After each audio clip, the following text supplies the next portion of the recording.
only took us 45 minutes to get here. And in reality, it took us our whole lives it feels like to get to this moment. Yeah. How long have we been talking about a podcast? 9 months? Probably. Another 3 months that Christine just rolled her eyes whenever I would mention doing a podcast. You sent it to us, Alex, didn't you? The Destination Marketing Podcast? We were just looking at validation on what the work that we are doing and what other experts across the country are saying. And it just meshed, right? They were in line with each other of what we were hearing from experts say and the practices we were already doing. And then it came the episode about owned media. Yeah. And I think it was that combination of the podcast that you originally shared was the economic development and tourism mixed. That's right. And they overlapped. And we're like, yeah, we're doing that. And I didn't even realize at the time that those were two separate podcasts that I now follow and listen to. But the fact that we caught the one that overlapped, I think was really what spun this idea to like, oh, let's get some traction. I was starting to listen to some of the programs or the initiatives that people were talking about that they had going on in their own communities, right? Even cities or towns or counties that were much larger than Wabash County or than our communities. And it was like, we're doing that, right? Or we're doing that and so much more, right? And so while those individual episodes were just highlighting specific initiatives in those communities, as I heard them, I was starting to think about all of the different great work that's going on across Wabash County and was like, man, people are listening to these stories. We've got a lot of stories to tell, right? And I think that that's what triggered my off-the-wall idea that oftentimes you end up being the recipient of, Christine. And per usual, the next time we talk, it gets a little bit more real. The next thing you know, Adam's in and all of a sudden there's a cover art photo and there's a graphic and it's getting more real. And I'm like, what? We kept talking about it. And then now we're sitting in a podcast studio that's been built out and we've garnered all this support from different community leaders and things that have made it possible. I think just started with all of us realizing that we hear stories all the time and we know that we have a lot to tell here in Wabash County. We each come from different areas of expertise within the community and we get to experience different things. The fact that the three of us come together and we do overlap, but we also bring our own unique perspective to things and the guests that we want to bring on in the future, combination wise, it really clicks. It's overarching too. We talk often about the Wabash County way, right? That's been some of our language we've used over time. And we think about just how this podcast came to be is exactly what makes Wabash County so advanced or so aggressive or so successful. It's because we hear ideas that do make sense. We build plans around them and then we execute them, right? They don't just sit in binders on a shelf in a someday list or somebody else will do it. We find the right partners. And that's something, Alex, you're really good at doing, especially in your capacities. You find the right partners.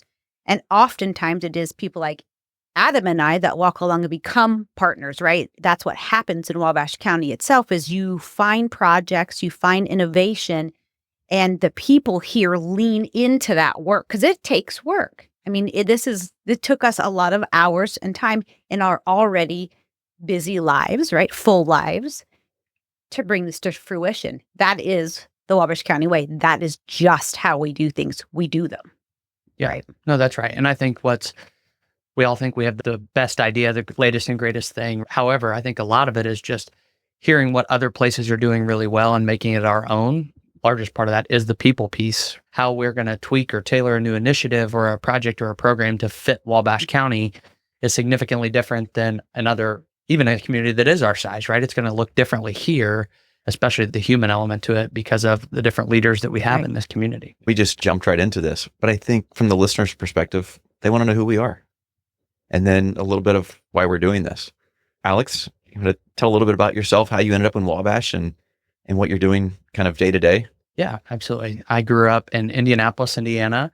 I always say I grew up in a metro area of 1 million to 2 million people, if you count the donut counties to Indianapolis, and now live in a town of 400 and a county of 30,000. And Manchester University is really what brought me up here.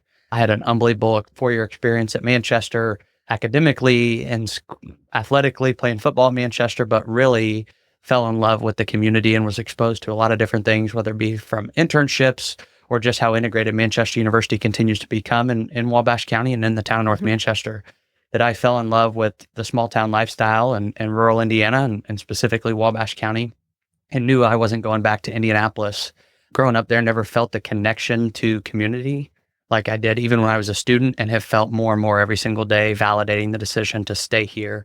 So did that, graduated from Manchester University with a degree in political science and business, worked a few different places across Northeast Indiana, started my own kind of consulting company, and then had the opportunity to do more work in Wabash County back in October of 2022, started the implementation of Imagine 185, was in charge of working with the Community Foundation of Wabash County, Grow Wabash County, which is our countywide economic development organization, and then all 5 of our incorporated cities and towns and the Wabash County commissioners.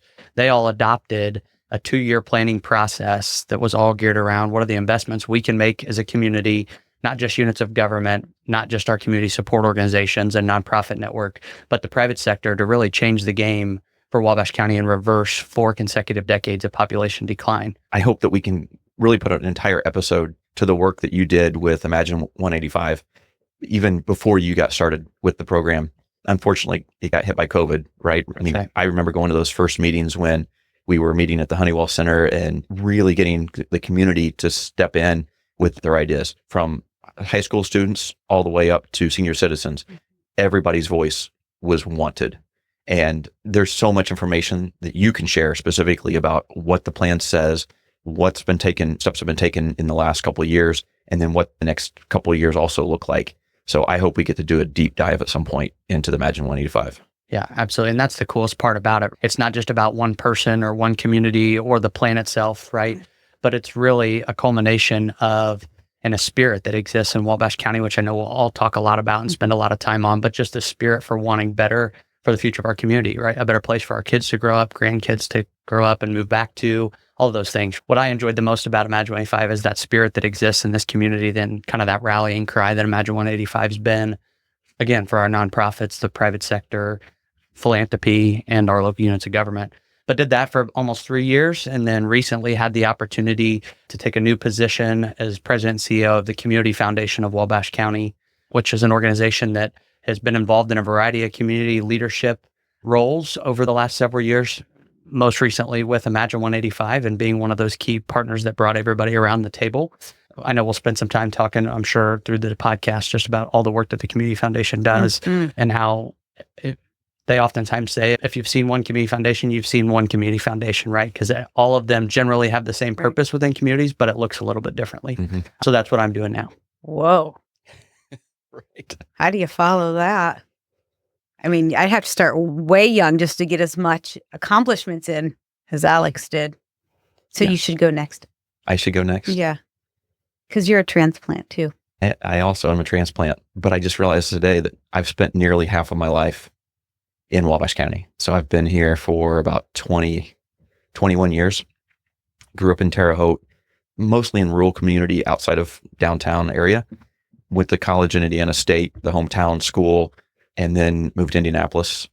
Had a finance job and kind of enjoyed the big city for a little while I was younger, but also didn't have the connection that, to people that I kind of thought I might. And so eventually moved to Wabash County because this is where my then wife was from. And I started a pizza shop in the little town of Rowan and did that for several years until I ended up in Wabash.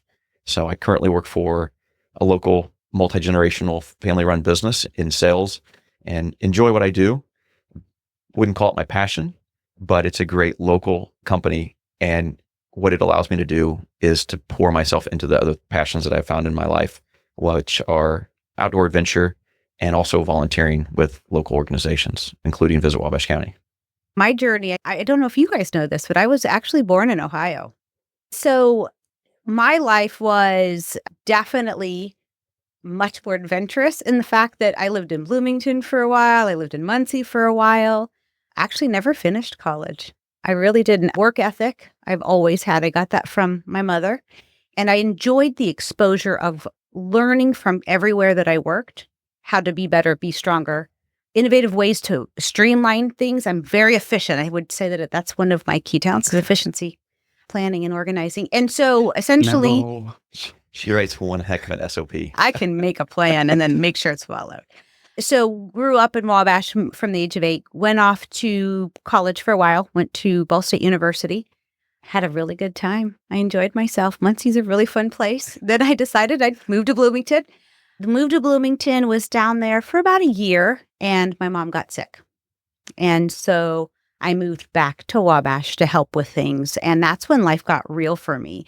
And I say it's an opportunity because I got to see the other side of different styles of work. And so I worked for years in a factory, worked my way up to shift supervisor at a very young age. And it was really hard for me to imagine what was next in my early 20s. And so I thought, gosh, I'm just going to move back to a bigger city. And a local commercial contractor said, I want you to come work for me.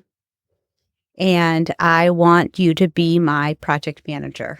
And I had just turned 21. And so I was the project manager for an industrial commercial construction firm. I had all of these foremen that were under me. I didn't know what rebar was at the time. You don't pour concrete, you place it. I learned that early on. And I did that for several years and learned, again, so much about the quoting, the bidding process. And so even when I was in production in a factory, I learned a lot about manufacturing and all levels of it. In the construction field, I learned all facets and got to work with different types of people and clients. And then a nonprofit locally was hiring, and I applied, and that's kind of just been my career has been nonprofit work since very early on as a young adult. I worked for the Honeywell Arts and Entertainment for 6 years when I was actually sought after to go and run the Wabash County United Fund, which is like the United Way. I did that for several years, and then the tourism office was looking to fill their executive director role, and the board of directors asked me to apply for it, and that's where I've been for over 13 years. And this journey, every step, even though it's not glamorous and it doesn't come with a degree, I learned so much from the people I was around. I learned from great leaders what to do. I learned from great leaders maybe what I would do differently. And I hope that through all those different facets and roles, from being a server to production worker to a nonprofit fundraising developer, that I'm able to relate unilaterally across the board with all different areas in our community and value their work. And I believe that's something that is different here too, is we value the talents and the work that each of us do to get us where we are today. Because at our heart, that's what we want, is to leave it better than we found it, right? That's our hope at the end of the day. Yeah. I'm going to make an assumption just because we've had lunch meetings. I'm going to assume that you've worked in a restaurant. Oh, yeah. Yeah. First job, Hamilton's Restaurant in Wabash. It's where Scooters is now. You can figure that out, the way that somebody treats the wait staff, right? Yeah. And how they leave a gratuity, like, be generous, tip your servers. Yeah. And that not everything that happens at the table is your server's responsibility. Some of it starts in the kitchen, right? Or a bad day, right? Sometimes you're just having a bad day. Like, it's rough. It's a rough one. I can tell that you owning your own restaurant, you have some grace too. Oh, yeah. And also to understand that customer that's walking through the door, you don't know where those people have come from or how their day went, or if they lost a family member that day. You don't know. People are coming from all different ways of life, and just to be open and to try to be a kind of a positive in that moment. Alex, have you ever been a server? I have. I worked at a Mediterranean restaurant when I was in high school. I was the first non-family employee down at this Mediterranean restaurant. What was it called? Let's give it a shout out. What was Mediterranean Grill. Okay. No free ads. No free ads. Oh, yeah. No free ads. Sorry. Yeah. No. We'll bleep that out. And I did that. And then I worked the graveyard shift at Jack's Donuts, making donuts as well. So that's why I don't eat donuts anymore. I also worked at a donut shop when I was in college. There you go. Like going in at 3 a.m. and knocking it out for 3 or 4 hours before you go to class. Kind of the who, what, where of what this ThriveIN podcast thing really is. So we've kind of covered like the who. I think for each of us, the what and the why is going to vary a little bit. So Christine, like, what do you hope to get out of the podcast for our listeners? Who are you looking to touch, and what's it going to mean for Wabash County? I always want to learn. That's key. I want to learn more about, and I hope we can reveal the hidden successes, maybe that in the steps that it took to get someone where they are. It's really easy to look at someone who's super successful and have where they are, their status or their impact. But there's lots of ups, there's lots of downs, there's lots of hard work. And so I hope to learn. And then I hope to inspire anyone who's listening, whether they're here in Wabash County or find us and they're outside and they think, how can we bring this energy, these work plans, this type of collaboration to our community? So I hope we can inspire. And then lastly, I hope it's just to reappreciate what we do have. So those are the 3 things that I personally hope to get out of it, and that we're preserving the storytelling. Once it's uploaded, it's forever. What about you, Alex? I think we talked a little bit in a prior episode about why us, right? Like, why are we the ones? And Christine, as I hear you talk, one thing that I think sometimes that I find myself taking for granted, and maybe we've all been in this position, but our day-to-day, whether it be through volunteer roles or the organizations we get engaged with, or Christine, more so for you and I, our professional roles, right? We're in a unique position to be able to see those things closer, maybe than an everyday Wabash County resident might, that's working to provide for their family every single day. They're not as close to the wide variety of initiatives or the wide variety of people and the stories that we all are fortunate enough to sit front row or to get to see. And so I think for me, this podcast, as I've thought about it, you both have heard me say this, but as much about internal communication for people that live in Wabash County today to continue to tell those stories or highlight those people that, again, we may appreciate but take for granted sometimes. How do we tell those stories to those other residents in our community so that they gain a greater appreciation for our community and they're excited to tell their centers of influence about Wabash County and all the things that are going on here, right? The more positive conversations about our community and about all of the things and the people that our community has to offer, the better off we're going to be, because then you have kids growing up in a household with parents that are appreciative of the community. And similar to what we've talked a little bit about, not feeling that connection to community until we got to Wabash County. Same thing for our kids that grew up here. If we have kids that are growing up in families that do have that appreciation and that sense of a community, gosh darn, when they get ready to raise their own family, they're going to move back to this community, right? They're going to want to raise their children in the same atmosphere and the environment that they grew up in. And I think that's something here in our community that I look forward to someday if I ever have children in a family, is that sense, being able to instill that in them. But Christine, I've also heard you talk a lot about just stewarding the folks that came before us, right? One thing that makes Wabash County extremely unique is just the generosity, the generational philanthropy that exists here. But again, just that spirit of wanting a better future for the future, wanting a better future for Wabash County. That exists here. We didn't create that. None of us started that. No. We just have found ourselves worked to be in positions to steward that into the future and moving forward.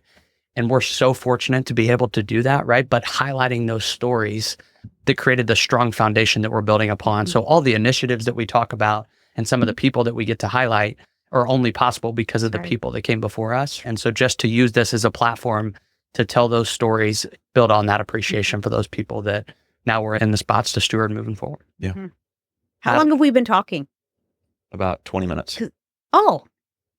Yeah. Did you check your watch? Okay. You're going to say unpause? How do you do that? Ready? Count, unpause, and then 3, 2, 1. Adam, how about you? What's your why for the podcast? What are you most excited about? I wasn't involved in the Imagine 185 when it got started off of the ground, but I did attend as a citizen, those early meetings before COVID shut things down. And then we went online and I attended those on Facebook or however I can't remember how they did that. But what I really love about that program was that we're actually, as a community, we put it together, not just file it away.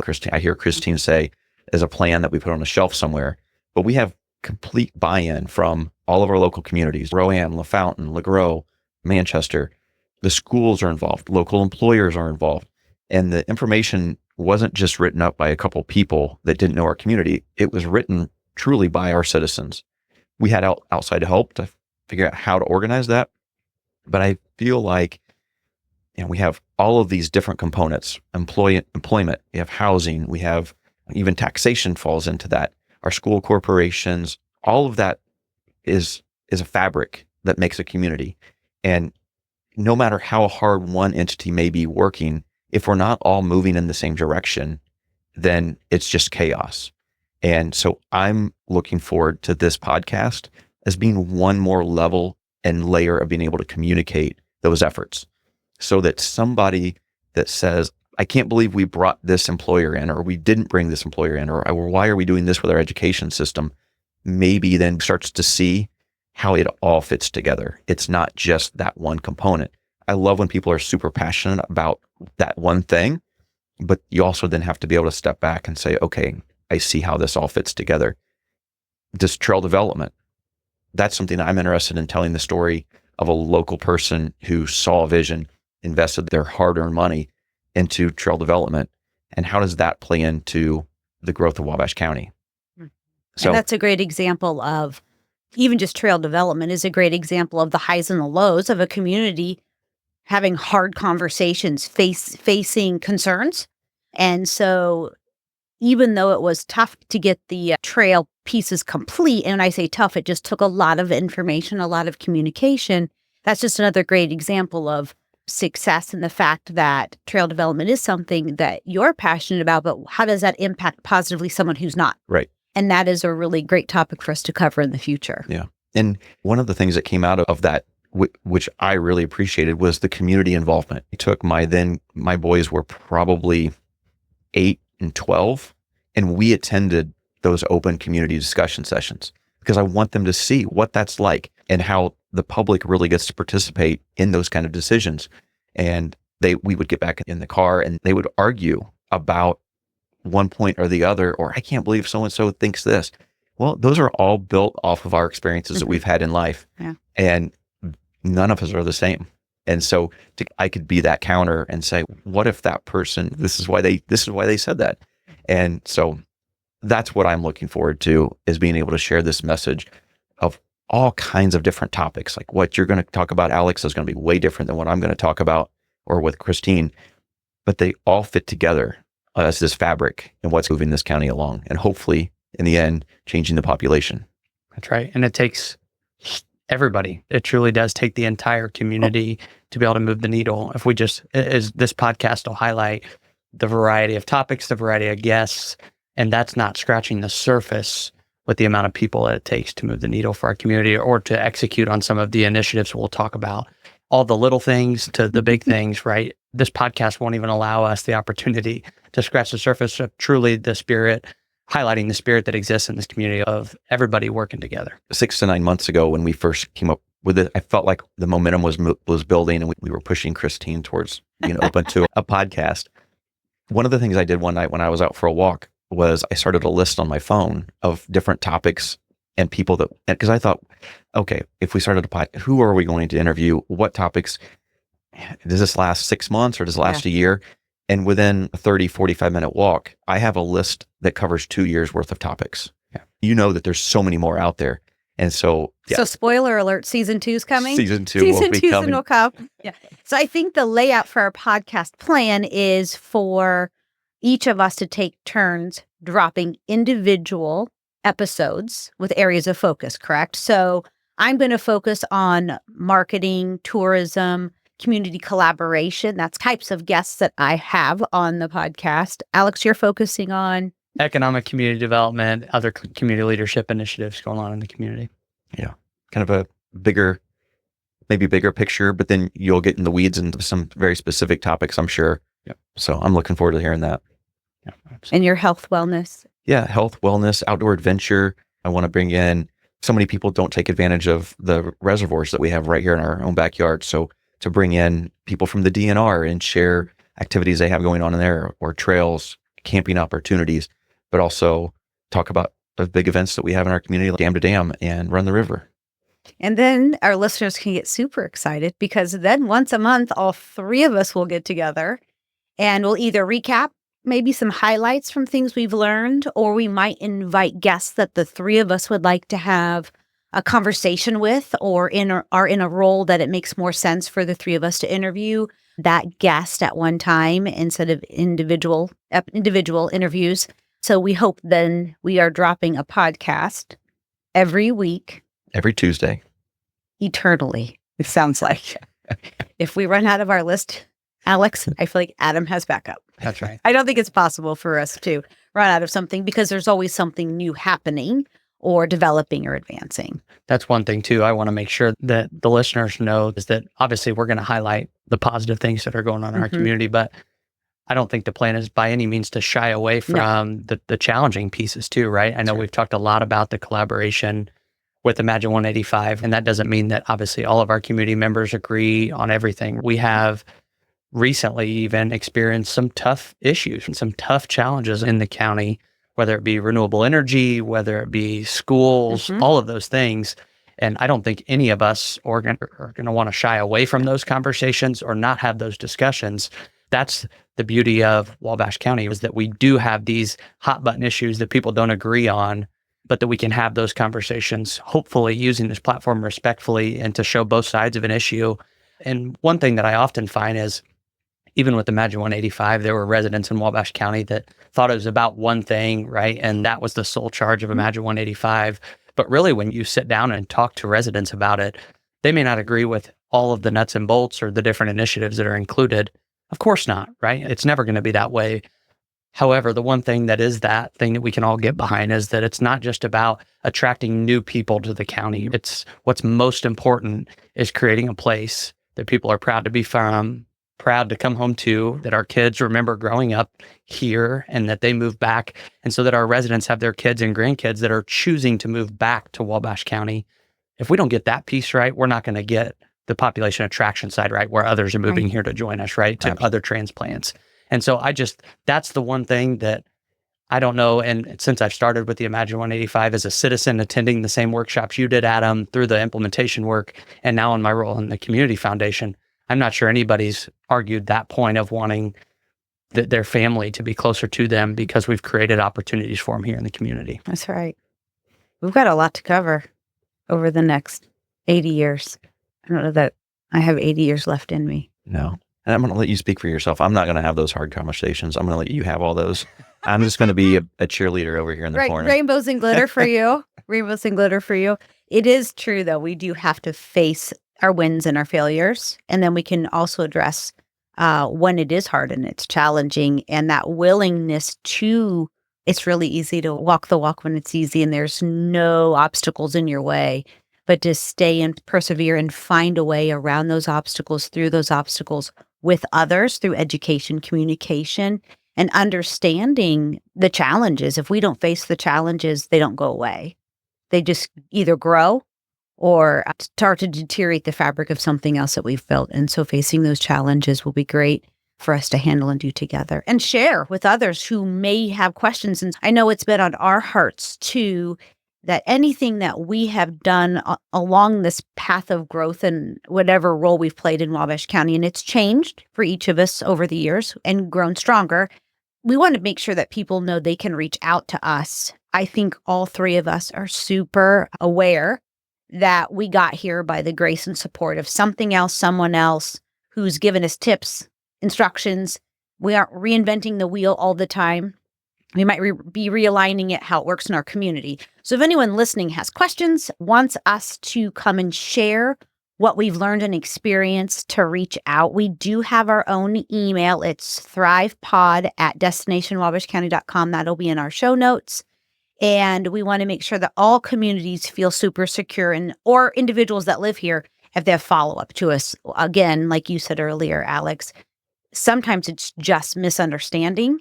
And so we are happy to share what we know and what we know to be true, or learn if there's something that we aren't aware of, to learn and grow in. That's a great point. Absolutely. Christine, do you have an upcoming guest that you're interviewing that you're really excited to share the story? I know that I have my easy first-time guest is Jennifer Long Dillon. She and I have worked together for over 11 years. So I'm really excited to hear she's a dreamer.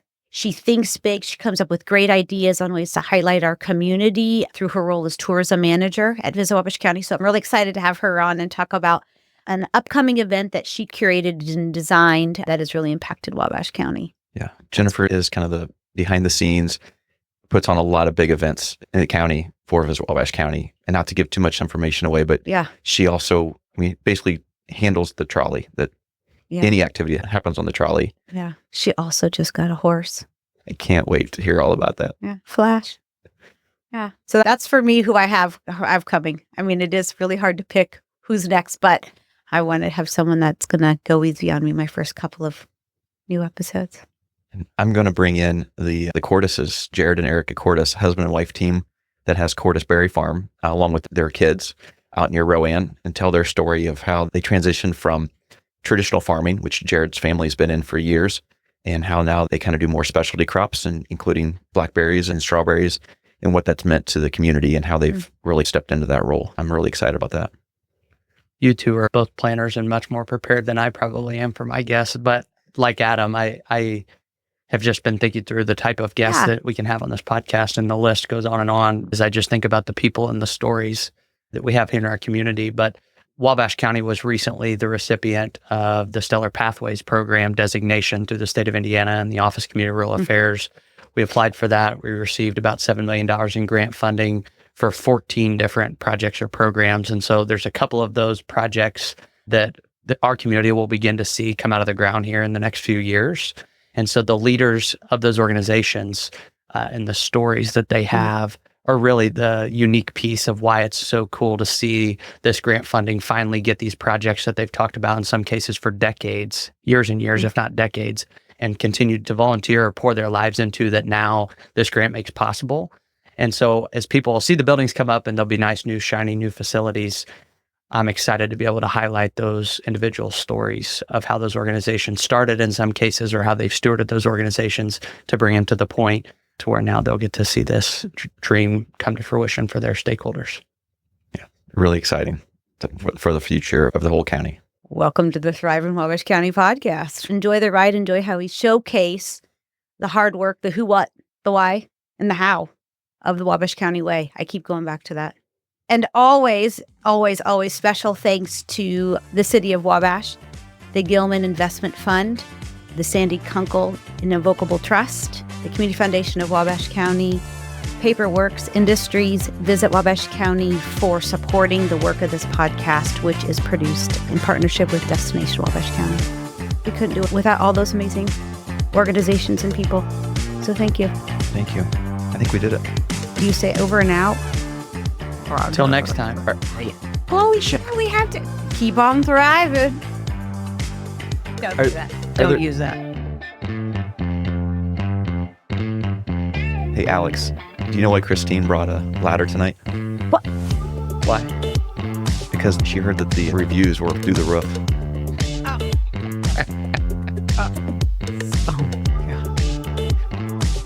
Just looking forward to all of our listeners or people watching on YouTube to say, why do the guests all have a stink face? Because none of us have shoes on. Listen, that's how you keep carpet clean. I'll bring you a Febreze next time. You know what? If your feet stink, maybe you need to see a podiatrist. Mine don't smell. We're working all day. What, running? Are you physically running to your meeting? What do you do at work? With weights?